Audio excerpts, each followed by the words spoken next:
Hello, Antoine, votre charpentier militant. Aujourd'hui, on va parler de comment financer votre projet de A évolutive.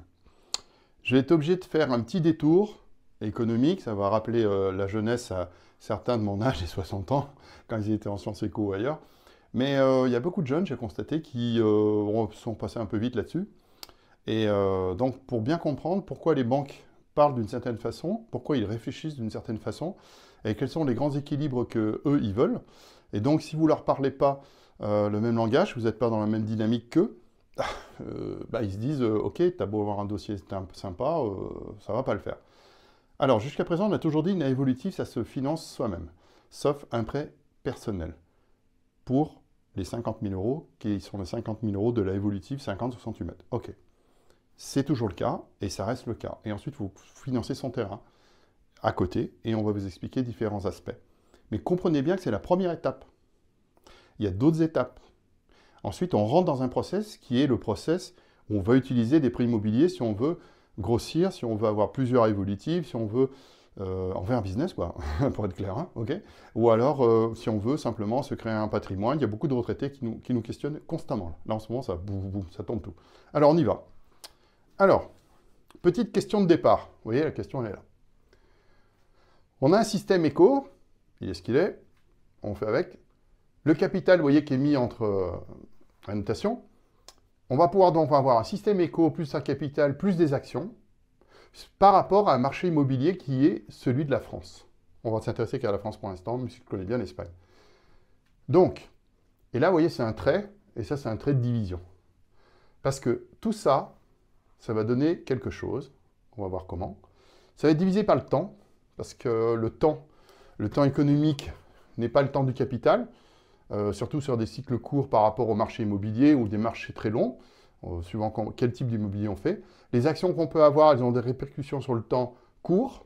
Nous, vous savez bien qu'on prône un cycle de 4 mois pour construire maximum et qu'on rentre dans un process extrêmement bien fini, complètement fermé, dans lequel on n'invente rien, on ne fait qu'appliquer, pour justement tenir ce paramètre-là.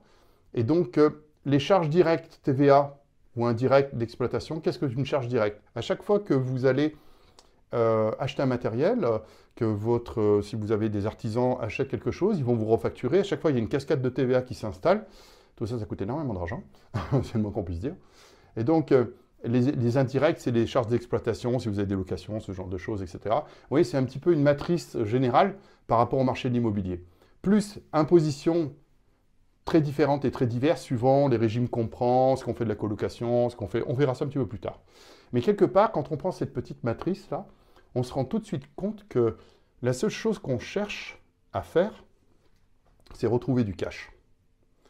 Le but, c'est retrouver du cash. Donc, où on joue là-dessus, pas trop, on est plutôt contraint. Là-dessus, on en a pas du capital, ok?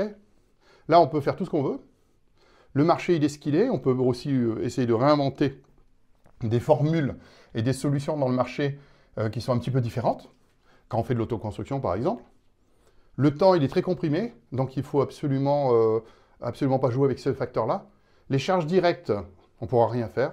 Les charges indirectes, on peut faire énormément. Et les différentes formes d'imposition sont diverses aussi. Donc, ça, c'est un petit résumé un peu plus simpliste, une contraction forte. Quand on tient compte de tous les impôts directs, plus le coût de la circulation du cash qu'on fait travailler, parce que si on emprunte de l'argent, etc., et tout ça, on a plus ou moins des nouvelles opportunités. Et on se rend compte que pour générer du cash, il faut toucher sur un de ces paramètres-là assez facilement, ou plus difficilement, ça dépend dans quelle position on est, et parce que les nouvelles opportunités, il y en a tout le temps, si on sait bien s'intéresser au sujet.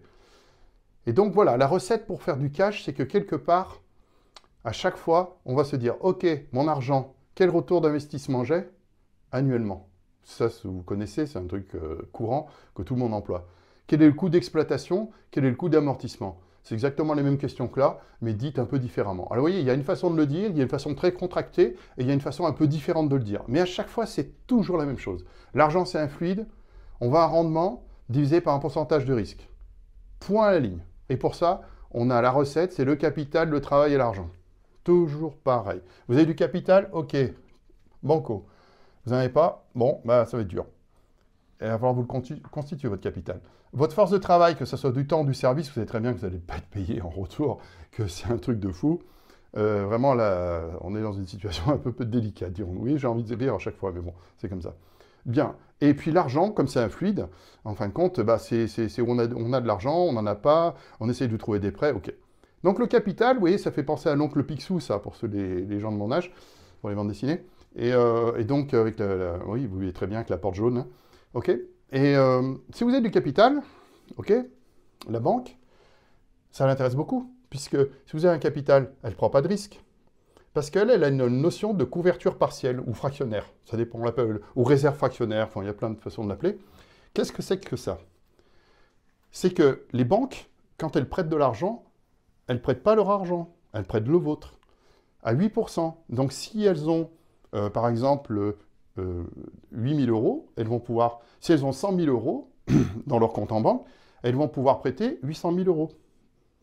Et ainsi de suite. Donc on se retrouve dans une situation où la couverture partielle, c'est les dépôts, plus votre paie, les assurances qui vous vendent, tout ce que vous voulez, parce que c'est une couverture qui est obligatoire, qui est européenne, qui évolue d'ailleurs.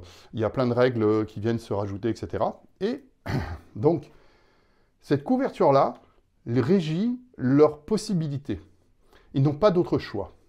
Donc les banques commerciales agissent avec une couverture partielle ou fractionnaire ou réserve, il y a plein de noms, ok? C'est 8 points. Et ensuite, elles empruntent à la BCE. Si la BCE augmente ses taux, comme vous le voyez actuellement, pour lutter contre l'inflation, etc., donc il y a 8% qui viennent de vos sous, et puis le reste qui vient de la gymnastique de la BCE, plus des quotas qu'on ne doit pas dépasser, etc. Ce n'est pas un cours de finance. Mais les résultats de l'opération, elles sont très contraintes. Donc la banque, elle ne veut que de très bons clients. Et il ne faut pas lui en vouloir, c'est normal. D'ailleurs, vous voyez, elle a toujours eu peur d'une chose, c'est le bank run. C'est quand on retire tout son argent.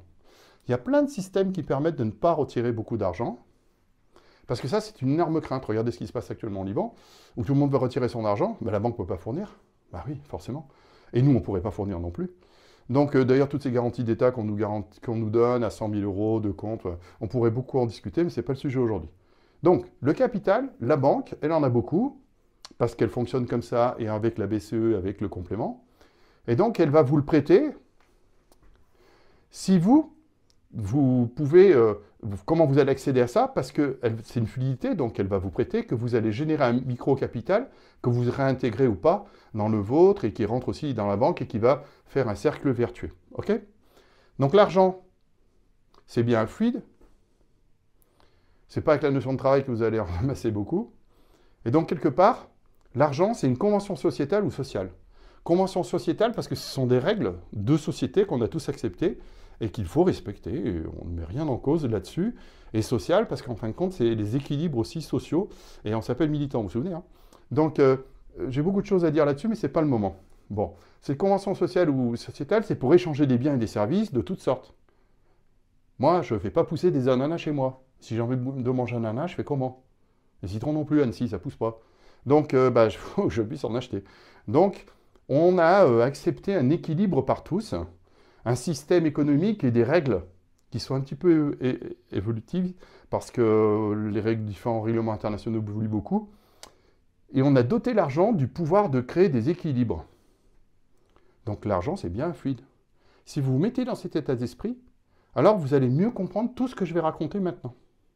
Si vous n'êtes pas dans l'état d'esprit de vous dire l'argent c'est juste un fluide, oui j'en manque tout ça, donc moi un fluide ça me fait bien rire. Ouais. Non, c'est un fluide, c'est pas autre chose. Alors ensuite, est-ce que vous êtes bien rétribué par rapport à ce que vous faites? Ça c'est tout à fait un autre discours, je ne parle pas de ça. L'argent c'est un fluide. Si vous acceptez l'acception de ce terme, de raisonner comme ça, l'acception c'est la définition acceptable, alors ça va très bien fonctionner. Mais on peut se dire que c'est doté du pouvoir pour créer des équilibres, mais pour qui? Avec qui? Comment? Et en fin de compte, ce qu'on va faire là maintenant, c'est répondre à tout ça pour arriver à la évolutive. Vous voyez, je prends un sacré détour, hein, mais c'est important. Donc c'est international l'argent, on est d'accord? Il y a des variations et des équilibres connus, US, Europe, Asie, on va en parler un petit peu. Et puis, il y a plein de choses qui sont là pour faire les choses. Donc fluide, on l'a dit, capacité à agir et être acteur. Parce que quand on dit toi, enfin vous, ok, vous faites quoi là au milieu de tout ça? Où vous êtes acteur, vous allez bien subir le truc. Hein, ok. Alors, petite introduction. Donc l'argent rend fluide le système, parce qu'il y a des balances, il y a des équilibres. Ok. Si on comprenait un petit peu d'où ça vient, ça serait pas mal. Hein. Ok. Donc on parle bien du travail qui produit, qui peut qu'améliorer le capital ou qu'améliorer la fluidité de l'argent. Et puis, soi-disant que le travail, ça permet de créer un capital. Vous avez bien compris que non. Ça permet de subvenir à des besoins primaires, etc. Mais si vous n'intégrez pas la chaîne de la valeur de quelque chose, donc l'exploitation de tout ce qui va être produit, et que vous en tirez un pourcentage acceptable, sans parler de politique, ok, eh bien, ça ne marche pas. Alors, on y va. La zone éco, US, Europe, Asie, il y a des acteurs majeurs. Alors, vous voyez, le dollar, l'euro, le yuan, le yen, le franc suisse, tout ce qu'on veut, on s'en fout, ok. Mais tout ça, c'est des équilibres de change par les conventions sociales ou sociétales dont on a parlé tout à l'heure. Et pour ça, il faut de la confiance. Et pour qu'il y ait de la confiance, il y a le FMI, il y a la Fed américaine, il y a la Banque européenne, il y a tout le tutti quanti. Ok. Donc là, on est au niveau de la zone économique. Ensuite, il y a les facteurs variables qui sont plus attachés au pays, où la notion de capital est plus ou moins comprise suivant les pays différemment.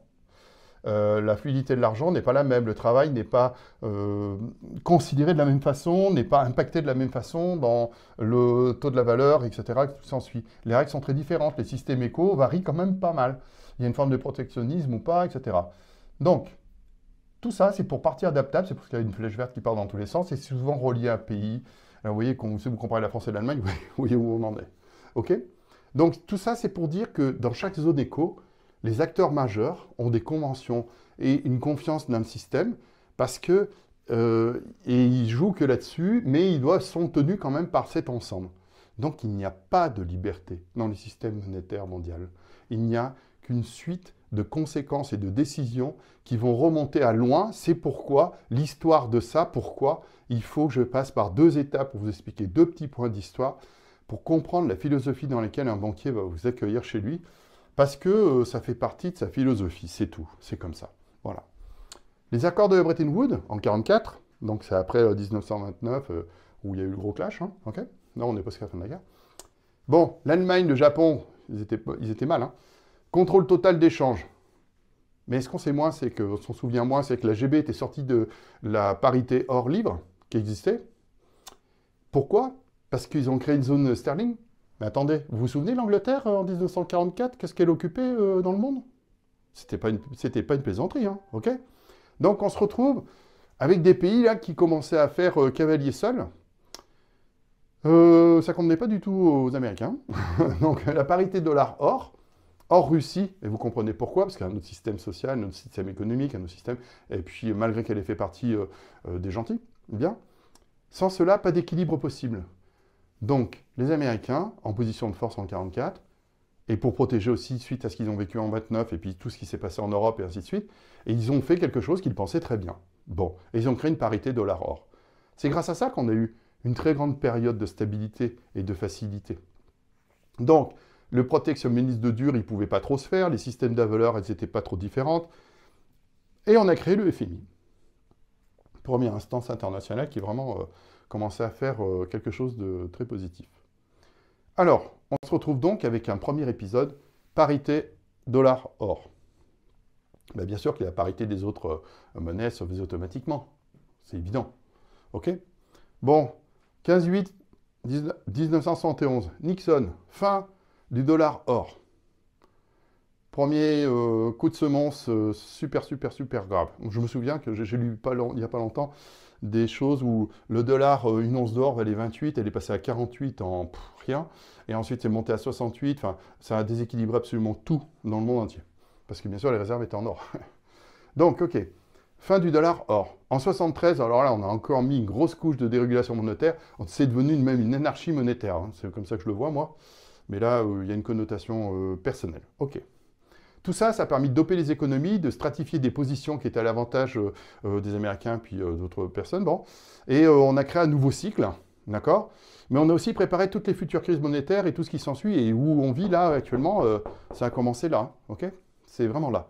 Donc vous voyez qu'en fin de compte, les banquiers, tout ça, ce milieu-là, il a une conception des équilibres, des compréhensions. Lorsqu'ils dialoguent avec vous, ils sont toujours, la notion par exemple, le mot équilibre, il est important. Est-ce que vous voyez un médecin parler d'équilibre? Oui, parce que la santé, c'est tout un équilibre de choses, etc. Le mot équilibre, il est présent dans beaucoup de choses. Il y a un équilibre en charpente aussi, par rapport à des centres de force, ceci, à des tailles de pièces. C'est un mot qui est un peu universel, mais eux, ils l'ont traduit d'une autre façon, en disant on a besoin d'équilibre pour bien fonctionner et pour pouvoir faire nos interchanges et notre régulation et grandir mondialement et tout ce qui s'ensuit. Vous voyez, c'est une vision politique du monde. Ok? Bon, on revient à nos petits. EU, l'Union européenne. Alors c'est, en quelque sorte, ça c'est toute l'Union européenne. C'est quoi? C'est un bloc économique avec des effets de volume par rapport au monde, 400, 500 millions, ok? Technologie, des capacités industrielles, tout ce qui s'ensuit. Donc il y a une base éco, il y a une base d'investissement, donc,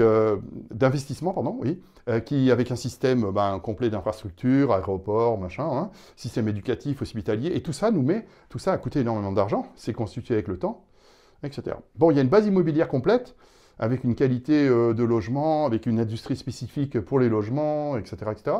D'ailleurs, on va beaucoup zoomer sur ce truc-là, comme par hasard. Et on a une base productive, plus une base de travail et de qualification, etc. Et on fait évoluer ces différentes bases. Et comme par hasard, pour faire évoluer ces différentes bases, qui sont ici, ok, eh ben on va utiliser les facteurs variables qu'on a ici. Ok. Et donc, la politique, voilà, c'est un résumé très succinct, je sais, et très simpliste, mais bon, ok. Bon, le U, donc, elle a une valeur nette par rapport à tout ça et à tout ce qu'elle a accumulé, et comment elle l'a accumulé. Donc, en euros. Bon, allez, je mets les US en face, histoire de se marrer. Bon, alors les US, donc en dollars, ils ont exactement la même chose, mais leur vécu est différent, c'est pas ce qui est écrit là, hein, c'est autre chose. Et puis bien sûr, pour avoir un taux de change, des équilibres et les critères qu'on a vus tout à l'heure, eh bien grâce à ça, on a mis en place des équilibres et des critères d'appréciation, PIB, machin. Et puis prenons-en un, la balance commerciale. Quand vous savez que la France, par exemple, au niveau de l'EU, elle a une balance commerciale négative de 150 milliards en 2023, qui est prévu, 150 milliards, ok? Boum. Donc ça veut dire qu'on ne les a pas. Ça veut dire qu'on ne les a pas. Ça veut dire qu'elle est négative. Par rapport à ce qu'on produit, on change, machin, hein. Donc bonjour les emprunts, c'est reparti, à fond la caisse. Donc on va repartir sur les marchés internationaux, tatati, tatata, oui, la Fed, la BE, donc la Banque européenne, tout ça, et donc les taux, l'inflation, et tout ça, c'est le quotidien de ces gens-là, à qui vous allez parler, même si c'est un petit directeur d'agence qui est dans son coin au fin fond de la Corrèze, on s'en fout. Il a une culture d'entreprise, il a une culture, on va dire, de son métier, il a une compréhension extrêmement fine de choses que je résume à l'emporte-pièce ici, ok? Mais donc il a une façon d'analyser les choses qui est imprégnée de son histoire, et on ne peut rien faire contre ça. Alors on va zoomer là-dessus maintenant. Base immobilière complète. Bon, on va faire un méga zoom. Hein. On va passer de 10 000 mètres à les logements, les maisons pour les particuliers, les petits collectifs. Oui, les petits collectifs, parce que vous découvrez là dans notre gamme, au fur et à mesure qu'on vous présente des choses, la évolutive, par exemple, ça peut être des maisons jumelées, ça peut être des maisons où il y en a 2, 3, ça peut être des petits lots, etc. Parce qu'il y a des nouvelles formes d'habitat, de logement qui sont en train de naître, et nous, ça s'appelle évolutive. C'est bien pour que on va pouvoir faire évoluer beaucoup de choses. Là, vous découvrirez que ces petits collectifs sont amenés, à cause de la loi Allure, à cause de plein de choses, à beaucoup se développer. Bon, passons. Donc, on zoome, on zoome, on zoome. On ne parle que des maisons individuelles pour les particuliers, les petits collectifs. Et on se dit, bon, alors, nos offres évolutives par rapport à la banque et au système, ok, comment je vais faire là pour financer tout ça? Bon, j'ai besoin d'euros. Eh ben, je viens de vous le dire. Le banquier va dire, ok, tu as quoi en actif? Tes biens, tes services que tu possèdes, que tu vas pouvoir échanger à la valeur actuelle ou à la valeur future, comme garantie et comme confiance. Vous vous souvenez là? Regardez. Les conventions avec la confiance, convention sociétale, la confiance, la garantie, les 8% de couverture fractionnaire, ou de réserve fractionnaire, bon ok, etc., etc. Mais comment voulez-vous qu'il se dépatouille de ça? Il est bien obligé d'agir comme ça, il ne peut pas faire autrement. Il est obligé, c'est le système qui est obligé, il n'a pas le choix. Voilà, point. Donc si vous lui parlez pas ce langage d'actifs, de bilan, positif, etc., bon bah il va se marrer. Hein. Comment parler au banquier? Bah actif net, en garantie, et tout devient possible. Voilà. C'est la phrase clé, actif net en garantie. Net, ça veut dire qu'il est purgé de tout ce qu'on veut. Alors, comment on fait avec une A évolutive pour se créer un actif net? Parce que sinon, vous ne pouvez pas lui parler, ça va être difficile. Ok, alors on y va. Étape 1. Je vous donne la recette. Vous avez un terrain, une A évolutive, ok. Vous allez mettre sur la table 80 à 100 000 euros. Pourquoi? Parce que le terrain va coûter de 30 à 50 000 euros, la évolutive va vous coûter 50 000 euros, vous allez passer un mois à 2 personnes, plus des finitions, die, comme on dit. Hein? Donc là, vous aurez un bien. Et ça, c'est un actif. Et il vaut entre 150 et 200 000 euros suivant où il est placé. J'ai pris des prix vraiment minimalistes, mais j'ai fait exprès pour pas qu'on puisse me contredire sur ces éléments-là. Une naie évolutive neuve fabriquée par un charpentier, elle va sûrement pas coûter 50, 60, 70 000 euros une fois qu'elle est finie, sur toute cette qualité-là. Mais on s'en fout. Allez, on y va comme ça. 150 à 200 000 euros. J'enlève 150 000, 150 kilos, hein, vous voyez, 150, 200. De 150, j'enlève 50. C'est quoi ces 50? C'est les 50 de la évolutive qui sont là, ok? Là, j'enlève 2. Il reste 100, puis là, il reste 150. Puis après, il faut que j'enlève le terrain. Ok, j'enlève le terrain. Allez, je vais le mettre à 50 000 euros. D'ailleurs, on va bien reparler des terrains tout à l'heure. Hein. Il y a un truc spécial là-dessus. Je le mets à 50 000 euros. Parce qu'on peut trouver beaucoup mieux, mais on y va. On charge. On charge la barque. Si j'enlève le terrain, et j'enlève le terrain là, il me reste 50 ou 100 kilos. Euros d'actifs nets. Moi, je sais par expérience que, parce que j'ai fait beaucoup de maisons, que c'est très facile de trouver des terrains à 30, 40, suivant les régions, etc., qu'il faut se mettre dans des conditions optimum, donc on va en reparler maintenant, pour faire du cash, pour faire du bonus. Alors, si vous l'habitez à Cannes, c'est foutu, ça ne fera pas. Alors, il y a des régions qui sont très bien, qui permettent de se mettre dans des dispositions différentes. Si vous habitez ces régions, bonus pour vous, c'est top. Mais, vous voyez quelque part, on ne peut pas faire du cash partout. Et on ne peut pas appliquer cette méthode partout, parce qu'il n'y aura pas le terrain, parce qu'il n'y aura pas ci, parce qu'il n'y aura pas ça, parce qu'on se retrouve dans le décalage avec cette situation. Bien. Donc, parce que la moyenne, c'est plutôt, quand on fait des maisons, on tire facilement 60-80 kg euros dans les plus petits cas, dans les plus cata, hein, ok? Et on arrive à tirer 120 dans ces cas-là, ok, facilement. Donc, dans tous les cas, j'aurais dû souligner, il faut financer son terrain. Oui, entre 30 et 60 kg euros. Je vous ai déjà parlé des terrains à 200 000 euros, 300 000 euros. Franchement, on ne va pas aller plus loin. Entre 30 et 60 000 euros, où, région, pourquoi, comment? Et ben voilà, ça c'est les bonnes questions. C'est ça les bonnes questions, ok?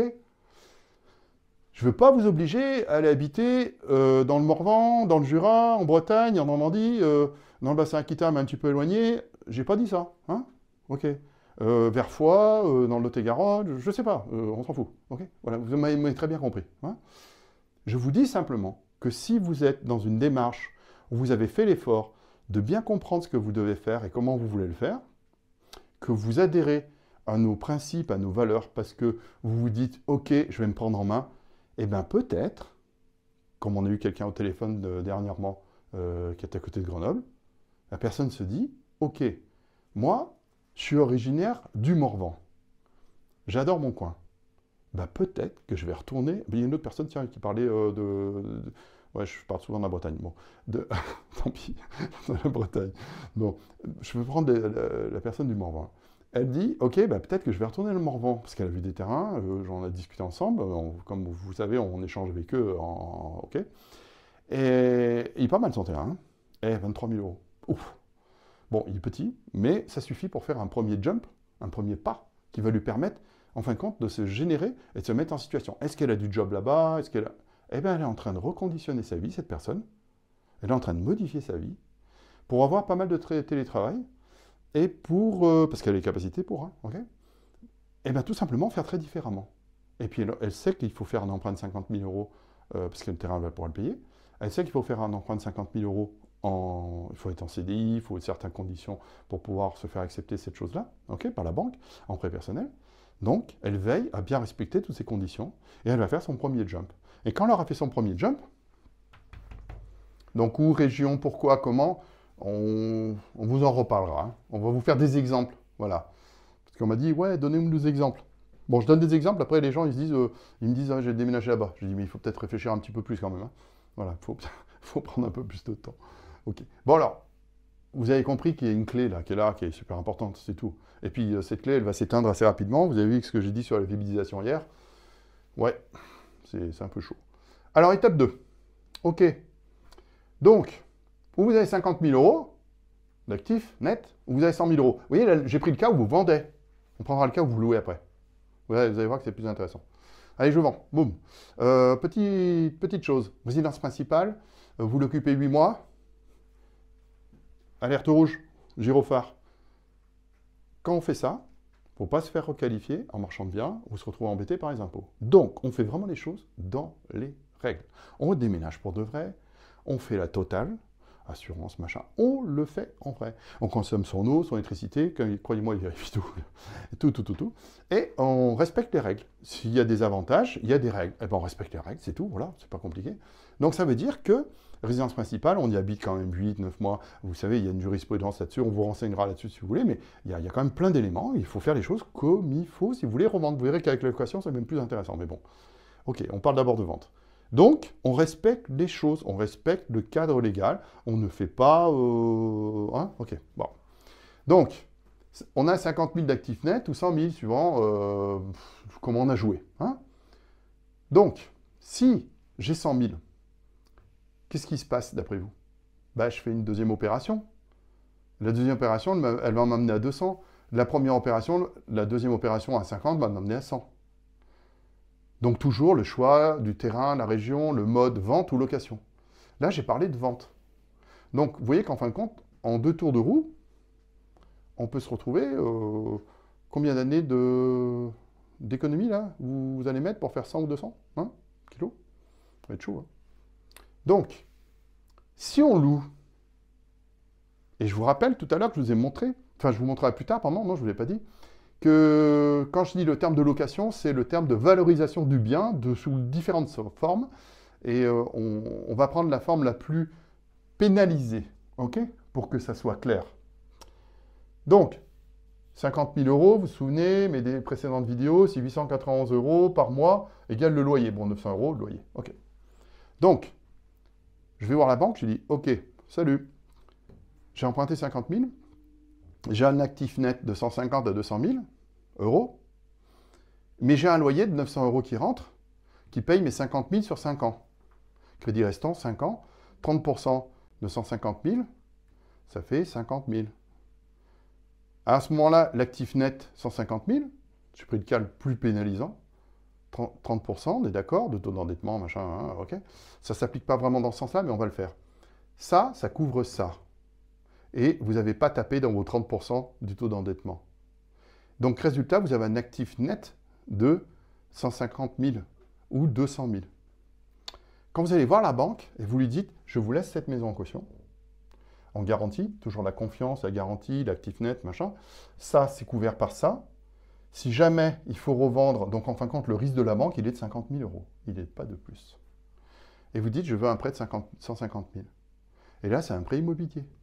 Imaginons qu'on ait un taux à 3, qui va passer à 4. J'ai même passé à 4,5 tout à l'heure dans l'exemple.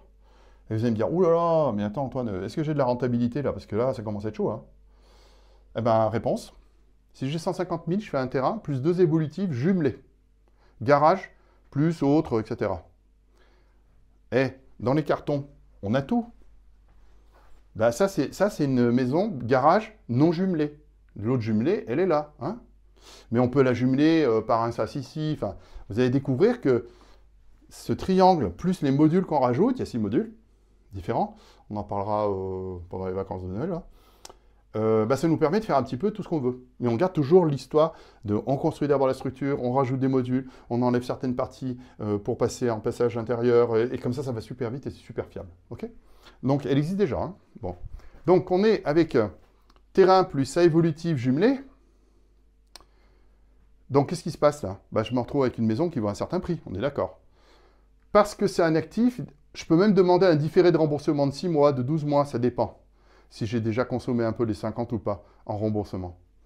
Vous imaginez le pouvoir de dire j'ai un différé de remboursement de 6 mois, je paye que les intérêts sur les 6 mois, je ne paye pas tout de suite le capital, et pendant ce temps-là, bah, je me bouge la popote, hein, ok, et j'agis. Donc on a plus ou moins un contrôle du temps, on arrive à avoir un contrôle du temps, et on se retrouve avec 2 loyers à 900 euros, donc ça fait 1800 euros. Ok. Ouais, c'est facile, hein, vous avez compris le truc. Contrôle des marges. Mais est-ce que je suis rentable? Ça, hein. Alors, 150 000 sur 20 ans, ça fait 833 euros. Avec un taux à 2,80. C'est ce qu'on peut avoir maintenant, là, tout de suite. Avec les assurances, aujourd'hui, vous allez à la banque, C'est pas trop compliqué d'avoir un 2,80 si vous avez un dossier à peu près potable. Si vous avez un actif, là, c'est sûr. OK, ça va le faire. Et j'ai rien négocié, là. OK. Avec assurance. Imaginons que ça passe à 4,5. Là, qu'on est à 3, 3, 3,5, 3,8, 3, 4, 4, 4, 5 au mois de juin, là. L'année prochaine, c'est la bérésina à la totale. Votre loyer va passer de 833 à 991 euros. Et vous avez 1800 de loyer. Une fois que vous avez enlevé vos charges, machin, ça va. Vous allez pas être trop mal. OK? Vous avez commencé à générer du cash net.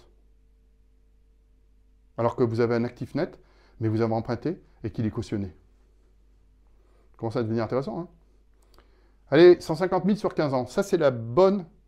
15 ans, quand on fait un prêt immobilier, l'expérience me l'a montré, c'est pas... quand on fait 10 ans, c'est bien. Mais souvent, on a du mal parce que ça tire un peu, donc on arrive à 15. Si on arrive à passer à 15, c'est là où l'optimum entre la rentabilité, la courbe du remboursement du capital, le croisement, etc., sont le moins distantes et qu'on arrive à ajouter le mieux. Donc entre 12 et 15 ans, d'ailleurs souvent les rachats se font entre 12 et 15 ans, c'est bizarre, hein, eh bien c'est là, ces gens se renseignent, hein, eh bien c'est là où c'est le plus optimum. Donc 150 000 sur 15 ans, ça fait 1036, avec un taux de 80, toujours pareil. Et 1190 avec un taux de 4,5. On s'est pris sur la tête un Obélix, ok? Voilà. Donc, qu'est-ce qu'on constate? Qu'il y a des étapes, qu'il faut savoir choisir ses régions, qu'il faut financer d'une certaine façon et pas autrement. Et si on résume, l'argent, c'est fluide. Il faut se créer un premier capital. Ça vous donnera un actif net. De ce bilan positif, parce que c'est un bilan, on parle comme eux, on va avoir une boucle plus qui va pouvoir créer une deuxième étape avec un actif net qui est X, multiplié par X. Il y a un effet domino et c'est vrai que la courbe, elle change beaucoup. Tout à l'heure, je vous ai dit, on met en location ou on vend, parce que je veux vraiment vous montrer les deux solutions. Mais si on met en location, il y a plein de façons de faire une boucle optimisée. Ça peut être une vente, ok, je l'ai dit, une location saisonnière, un Airbnb, une love room, une colocation, mais on s'en fout de tout ça. Ok? Mais on se retrouve dans une situation où, en plus, le locataire, c'est lui, les revenus, dans les 30% de nos revenus, on ne met pas le locataire, il rentre en ligne de compte par rapport au prêt, donc on ne se prend pas le prêt dans les dents. Ça s'équilibre avec la location et le loyer. Ok? Ce que je dis, c'est que là, ici, là, il y a plein de façons d'optimiser et il y a plein de façons de voir les choses. Moi, j'ai fait plein de formations en immobilier. J'en ai bouffé. Hein. Parce que ça m'intéresse, parce que j'en fais depuis très longtemps, etc., etc., et puis que je fais ça très, très, très régulièrement. Là, au mois de janvier, je repars en Bretagne racheter des terrains. Donc, il y a plein de façons de voir les choses, j'ai fait plein de formations. Je me suis rendu compte, parce que moi, je suis un pro, c'est mon métier, je fais ça, je construis, moi, de la distance qu'il y avait entre tous ces formateurs qui vous proposent des colocations plus, des machins, tout ça, mais ils raisonnent toujours sur un bien qu'ils achètent, qu'ils rénovent ou qu'ils font construire dans le meilleur des cas. C'est plus intelligent, ça, dans le meilleur des cas. Et donc, généralement, ils se retrouvent avec un déphasage, avec quelqu'un comme moi qui construit de A à Z la structure complète et qui, en plus, si l'autoconstructeur, c'est lui qui le fait parce qu'il est méga aidé, alors, vous voyez, on décale encore l'analyse de la valeur et la chaîne de la valeur, mais complètement. Ben, c'est ça la vraie solution. Pourquoi est-ce qu'on ferait petit bras quand on peut faire le bras comme ça, mais en sécurité? Ben non, on fait le bras complet. Voilà. Donc, résumé. Raisonner comme un pro, c'est parler aux banques de cette façon-là, avec une vision des valeurs, les mêmes objectifs. Vous vous souvenez? Votre couverture à 8%, donc je vous ai dit, plus après les taux de bread et machin et compagnie, ben, il faut lui parler comme ça. Première étape, pas de primo. En capacité de prêt perso, CDI, relation, une bonne relation avec la banque, etc., il faut 50 000 euros, il faut 900 euros. Ok, point. Financer le terrain. Bah, déjà, il faut choisir la bonne région, il faut choisir la bonne façon de faire, la bonne démarche perso, etc., etc. Et puis, il faut peut-être se faire aider si vous avez un petit peu de capital, vous en manque un peu par la love money. Ok. Il ne faut pas viser l'objectif final tout de suite. Il ne faut pas vous dire, moi, je vais habiter à tel endroit tout de suite pour telle raison. Parce que c'est super dur. Parce que le terrain sera très cher, parce que tout le monde va aller au même endroit. Et puis des fois, on peut très bien vivre dans d'autres endroits, beaucoup plus simples, beaucoup plus sympas, beaucoup plus nature, etc. etc. Ok? Il faut accepter des étapes pour être dans les règles et dans les conventions sociétales, sociales, etc. et correspondre à l'univers dans lequel on est, Vous vous souvenez que la première vidéo que je vous ai dit pour dire qu'est-ce que c'était charpentier militant, je vous ai dit il y a charpentier militant et puis il y a vous. Et j'ai dit il faut utiliser le système à sa juste valeur, à sa juste contenance et puis adapter notre propre système à côté avec ceux avec qui on veut vivre et comment on veut vivre et la liberté qu'on veut avoir, le temps libre et tout ce qui s'ensuit. Ok? Donc, faut pas se mettre dans une situation de contrainte maximum. Il faut accepter des petits cycles de contraintes ultra bien planifiés et pour ça, il faut se faire accompagner. C'est pour ça que je vous ai mis qu'il y a une solution totalement accompagnée tout le temps. Même si le cycle il est court en 4 mois, il y a un avant-travaux, des formations, une mise en situation. Si vous croyez que la solution n'est pas d'être totalement accompagné tout le temps et complètement encapsulé là-dedans, eh bien, bon courage. Mais je vous souhaite de réussir. Hein. J'en ai qui le font, hein. Il n'y a pas de raison. Mais alors, bonjour l'auto d'effort qu'ils vont mettre. Hein. Donc, ça, c'est prêt à l'emploi. Il y a un planning, une orga, des méthodes complètes, simples, appliquées. Bon, allez, je vais en faire rire quelques-uns parce que je l'ai fait au téléphone, donc je vais le faire avec les zooms. Commencer à réfléchir, c'est commencer à désobéir. J'arrête pas de le dire. Ça fait marrer Jordan, ça fait marrer tous les jeunes. Je m'en fous. Quand on commence à trop réfléchir parce qu'on veut inventer une nouvelle recette, on se fout dedans. Pourquoi on ne fait pas comme la meilleure solution, la meilleure recette? Moi, je ne vais pas inventer un gâteau aux pommes, machin et tout. Ce n'est pas mon univers. Je vais lire la recette, je vais appliquer tip-top le machin, je vais suivre les achats, je vais arrêter de me prendre la tête avec des trucs qui n'en valent pas la peine. Parce que je ne vais pas devenir cuisinier, quoi. Voilà, c'est tout. C'est comme ça. Donc, commencer à réfléchir, c'est commencer à désobéir. Hein? Agir en 2023, parce qu'il y a la loi Allure, les taux, les terrains diffus qui commencent à... OK? Et se prendre en charge, la solution, c'est vous, c'est pas les autres. OK?